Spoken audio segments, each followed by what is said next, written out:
Shri Swami Samarth. Hello, हाय, नमस्कार. तुमचं स्वागत आहे माझं चॅनल नीता इजी शिलाईमध्ये. तर इथे बघा, आज आपण 30 छातीचं कटोरी ब्लाऊजचं कटिंग पाहणार आहोत. तर छोट्या साईजचं ब्लाऊज आहे आणि पाठीमागील गळा देखील छोटा आहे, 7 आहे. तर आपण कसं मार्किंग करणार आहोत, शोल्डर किती घ्यायचा आहे, मुंडा किती घ्यायचा, गळारुंदी किती घ्यायची, हे तुम्हाला या व्हिडिओमध्ये पाहायला मिळणार आहे. व्हिडिओ अजिबात स्किप न करता पूर्ण पहा. आणि तुम्हाला जर माझे व्हिडिओ आवडत असतील तर लाईक, शेअर आणि सबस्क्राईब करायला देखील विसरू नका. तर बघा, इथं मी हे अस्तर घेतलेलं आहे आणि डबल फोल्ड केलेलं आहे. तर फोल्डिंगची बाजू ही माझ्याकडच्या साईडला आहे. तर आता ह्या फोल्डिंगच्या बाजूवरतीच आपल्याला पाठीच्या भागाचं माप टाकायचं असतं. तर ब्लाऊजची उंची आहे 12.25 इंच. तर नेहमी आपण ब्लाऊजच्या उंचीमध्ये 1 इंच वाढवून घेतो. तर 12.25 इंच आहे, तर त्यामध्ये 1 इंच वाढवल्यानंतर हे 13.25 इंच होणार आहे. तर 13.25 इंचावर एक अशी लाईन आखून घेतली किंवा पॉईंट दिला. त्यानंतर बघा, शोल्डर आपला आहे 5.25 इंच. तर इथं 5 इंच देखील शोल्डर चालू शकतं, म्हणजे 5 इंचच चालतं म्हणा. पण त्या कस्टमरला शोल्डर थोडं मोठं हवं आहे रेग्युलरपेक्षा. पण रेग्युलर म्हटला तर इथं 5 इंच शोल्डर तुम्हाला घ्यावं लागतं जेव्हा 30 छाती असते आणि पाठीमागील गळा कमी असतो, 7 इंच असतो त्यावेळी. तर आता जितकं शोल्डर घेतलेलं आहे तितकंच मी मुंडा घेणार आहे, कारण पाठीमागील गळा आपला खूप कमी आहे. तर बघा, इथं 5.25 इंचच मुंडा घेतलेला आहे आणि ही तरी 5.25 इंच आहे का ते पाहून घ्यायचं आहे. मुंड्याची लाईन आखून घेतली तर छाती 30 इंच आहे, तर 30चा चौथा भाग 7.5 इंच होतो. तो 7.5 इंचावर एक असा पॉईंट दिला. त्यामध्ये मार्जिनसाठी 1.5 इंच घेतला आणि ही लाईन अशी आखून घेतली. तर कंबर बघा, ब्लाऊजची 26 इंच आहे, तर 26चा चौथा भाग 6.5 इंच होतो. तर 6.5 इंचाने पॉईंट दिला. पाठीमागील लाचासाठी 1 इंच आणि 1.5 इंच आपण मार्जिनसाठी घेतलेला आहे. तर फिटिंगच्या मार्जिनची लाईन आखून घेतली. तर आता इथे बघा, गळारुंदी किती घ्यायची, तर गळारुंदी मी इथे 2.25 इंच घेणार आहे. आता तुम्ही म्हणाल हेवी साईजचे ब्लाऊज असतं 38 इंच 36 इंच, तेव्हा देखील मी गळारुंदी 2.25 इंचच घेते आणि आता देखील 2.25 इंचच घेतलेली आहे. तर याचं कारण असं आहे, ब्लाऊजची छाती कमी आहे पण पाठीमागील गळा देखील कमी आहे. पाठीमागील गळा 7 इंच आहे, त्यामुळे मी 2.25 इंच घेतलेला आहे.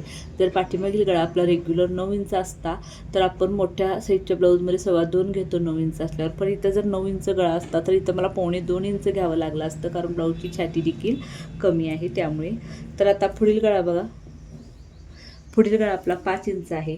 तर 5 इंचावर एक असा पॉईंट देऊन घ्यायचा आहे. त्यामध्ये मार्जिनसाठी 1 इंच वाढवायचं आणि इथे खालच्या साईडला गळारुंदी आपल्याला 2.25 इंचच घ्यायची आहे. इथं काही आपल्याला बदल करायचा नाही. आणि हा चौक तयार करून घेऊया आणि इथे गोल गळ्याचा आकार असा काढून घ्यायचा आहे. नंतर इथून बघा, आपल्याला मुंड्याचं माप घ्यायचं आहे.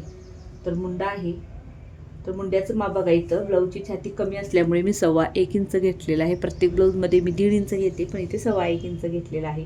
आणि टेप तसाच खाली ओढायचा आहे आणि 1.25 इंचावर आणखीन एक पॉईंट द्यायचा आहे. आणि बघा, ही मुंड्याची, पाठीमागील मुंड्याची आणि ही पुढील मुंड्याची दोन्ही लाईनी अशा आखून घ्यायच्या आहेत. तर इथं बघू शकता, अगदी थोडंसं 1/2 इंचाला सुद्धा थोडं कमी येईल इतकं मी आतून असा हा आकार घेतलेला आहे, कारण ह्याच्यामुळं काय होतं, इथे काही फुगा किंवा चुन्या वगैरे पडत नाही.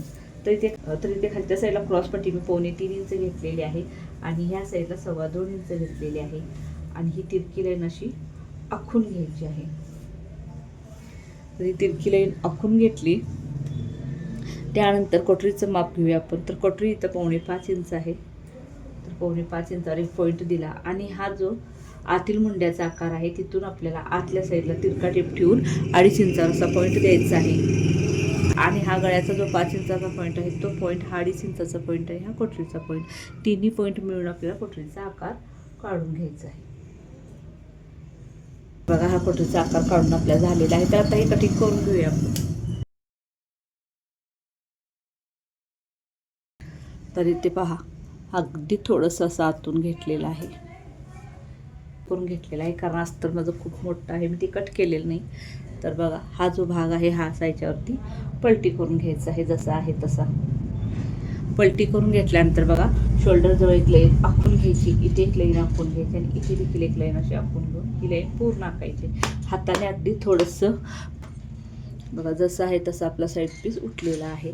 तर थोडंसं मी तुम्हाला डार्क करून दाखवते.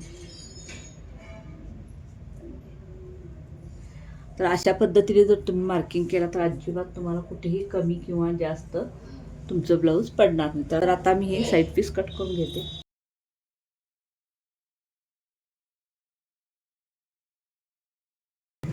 तर बघा आता कोटरी कट करण्यासाठी बघा हा भाग जसा आहे तसा ह्याच्यावरती ठेवायचा आहे. आणि ठेवताना बघा असा हा जो कोटरीचा गोलाकार भाग आहे तो असा तिरक्या बाजूमध्ये येईल अशा पद्धतीने ठेवायचा आहे. असा सरळ ठेवायचा नाही. तर बघा असा सरळ येईल असा ठेवायचा नाही, तर असा तिरका येईल असा ठेवायचा आहे. तर हे अशा तिरक्या भागामध्ये मी ठेवलेलं आहे. आणि ह्या साईडला बघा दुमडलेल्या साईडला एक लाईन आखून घ्यायची आणि हाताने अगदी थोडंसं असं प्रेस करायचं. तर बघा कोटरीचा देखील आकार उठलेला आहे. तर आता तुम्हाला कोटरी कशी वाढवायची दाखवते. तर आता तुम्हाला कोटरी कशी वाढवायची हे दाखवते. कारण छोट्या साईजचं ब्लाऊज आहे, तर कोणत्याही साईजचं ब्लाऊज असू दे, 40, 44 किंवा 28 किंवा अगदी छोट्या म्हणजे 28पेक्षा कमी 24 साईजचं असू दे, फक्त आपण हे जे मार्किंग करतो फ्रंट साईजवरती हे अगदी व्यवस्थित मार्किंग करायचं आहे. त्यानंतर जी कोटरी त्यामध्ये निघते तिथं आपल्याला 1.25 इंचच वाढवायचं आहे. त्यामध्ये कोणताही बदल नाही. मग कितीही तुमची कोटरी असू दे, इथे तुम्हाला लक्षात ठेवण्याची काही गरज नाही, कारण 1.25 वाढवायचा आहे. असं नाही की 30 छातीसाठी 1 इंच किंवा 36 छातीसाठी 1.25 इंच किंवा 40 साठी 1.5 इंच असं एक्स्ट्रा किंवा कमी असं काहीही नाही. तर कितीही ब्लाऊजची छाती असू दे, फक्त जो हा आतला हा मेन आकार असतो तो बदलत असतो, मोठा जास्त होत असतो मापानुसार. त्यामुळे भोवत्याचं जे मार्किंग आहे ते अगदी सेमच आहे. तर 1.25 इंचच इथं वाढवायचं आहे, जितकं आपण प्रत्येक कोटरीमध्ये वाढवतो. तर याचा सेंटर काढायचा आहे बघा, आणि सेंटरपासून खाली 1.5 इंचावर एक पॉईंट द्यायचा आणि ही तिरकी अशी लाईन आखून घ्यायची. आणि इथून बघा इकडं गोलाकार इथं 1/2 इंचावर कसा पॉईंट द्यायचा, 1/2 इंच वाढवून घ्यायचा आहे. आणि हे इथं 1.25 इंचावर जोडायचं आणि ह्या साईडला 1.10 इंच घ्यायचं आहे.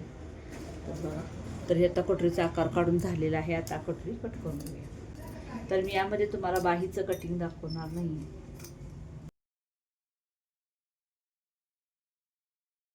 तर ही आपली कोटरी देखील कट करून झालेली आहे. तर बघा आता क्रॉसपट्टीचं माप टाकून घेऊया. तर त्यासाठी क्रॉसपट्टी आपण 2.25 इंच घेतली होती, तर इथे आपण 1/2 इंच वाढवून म्हणजे 3.25 इंच घेणार आहे. आणि ह्या साईडला 3 इंच घ्यायचं आहे. मग ह्या साईडला जितकी घेतलेली आहे त्याच्यापेक्षा 1/2 इंच कमी. तर बघा ही तिरकी लाईन अशी आखून घ्यायची आणि क्रॉसपट्टी कट करून घ्यायची आहे.